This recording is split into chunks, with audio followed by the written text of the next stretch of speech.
Maka saya memutuskan, saya bilang, ketika nanti saya dilantik jadi gubernur, saya akan meminta pada seluruh aparat penegak hukum ketika menangkap masyarakat, ekonominya ekonomi lemah, maka harus disesekkan kepada bupati, kepada wali kota, kepada kepala desa dan lurah, dan termasuk kepada gubernur. Untuk apa? Kami akan turun menemui keluarganya. Selama ditahan, kami akan jamin kehidupannya. Ini problem. Sehingga saya katakan bisa jadi suaminya ditangkap, istrinya jadi PSK. Bisa jadi suaminya ditangkap, anaknya itu jual diri. Kenapa? Untuk menutupi rasa lapar dalam dirinya. Ini problem kemiskinan yang akan timbul karena proses hukum. Untuk itu negara harus hadir menyelesaikan. Maka saya punya pengalaman betul. Ketika saya dulu jadi bupati, setiap orang yang keluar dari penjara maka harus datang ke kantor saya. Kenapa? Karena dia ketika pulang, satu, istrinya bisa jadi sudah kawin lagi. Yang kedua, bisa jadi keluarganya tidak menerima. Yang ketiga, kalau di LP dia dikasih makan, di rumah belum tentu dia mendapatkan makan. Maka negara harus memberikan rasa terang ketika dia keluar dari penjara.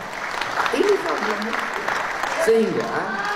Sehingga saya pikir Pak Wamenko ini bisa mendorong gagasan baru. Kita bukan hanya sibuk di beras, kita bukan hanya sibuk di bantuan subsidi BBM, tetapi di sebuah negara seperti Indonesia kita harus sibuk dengan apa? Dengan problem sosial.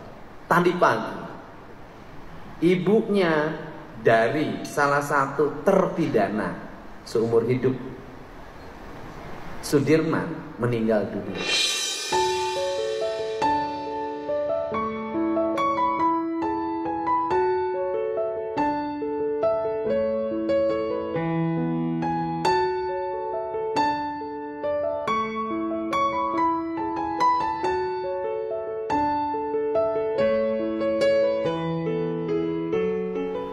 Pertama saya di WA, ketika masuk rumah sakit dia nggak punya BPJS.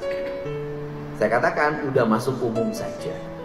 Setelah itu dikasih kabar meninggal, saya udah tahu ketika orang meninggal, ketika masuk rumah sakit dia pusing dari mana uang untuk masuk rumah sakit. Ketika meninggal dia pusing lagi, biaya angkut jenazah dari rumah sakit ke rumah berapa, biaya mengafani berapa, biaya menguburkan berapa, biaya selamatan orang bilang sadungnya berapa, biaya tahlilan berapa, biaya 7 hari berapa, biaya 40 hari berapa.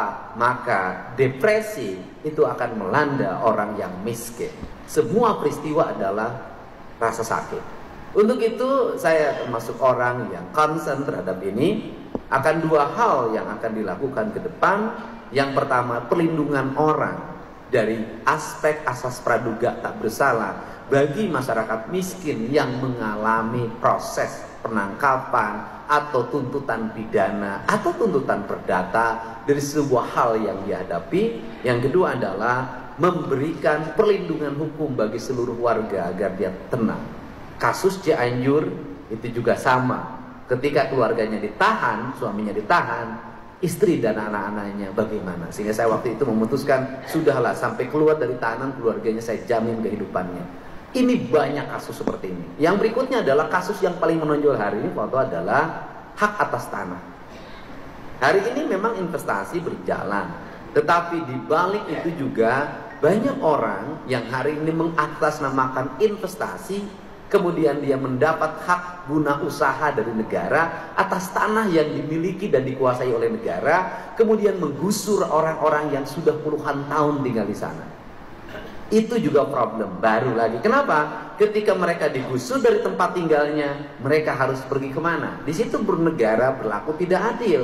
Orang yang baru datang mendapat hak pengelolaan, orang yang puluhan tahun tinggal di sana terusir. Ini problem. Mungkin bukan hanya di Jawa Barat, di berbagai tempat. Untuk itu mudah-mudahan pertemuan hari ini kita bisa memberikan jalan yang terbaik bagi upaya membangun rasa keadilan di masyarakat. Dan saya, walaupun hak hakim adalah hak yang mandiri, hak yang independen atau hak otonom yang tidak bisa diintervensi siapapun, tapi saya yakin doa Pak Oto bisa segera putusan Mahkamah Agung terhadap 7 terpidana segera turun dan mudah-mudahan bebas. Karena publik selalu bertanya pada saya, Kang Deddy Mulyadi sudah jadi gubernur, ai pembunuh pina irah rek bebas. Nah ini saya bilang itu kan hakim bukan saya. Dan ini yang saya sampaikan, dan pada akhirnya orang yang bekerja dengan ikhlas, penuh keyakinan, membela kebenaran, saya yakin Tuhan akan selalu memberikan jalan keselamatan.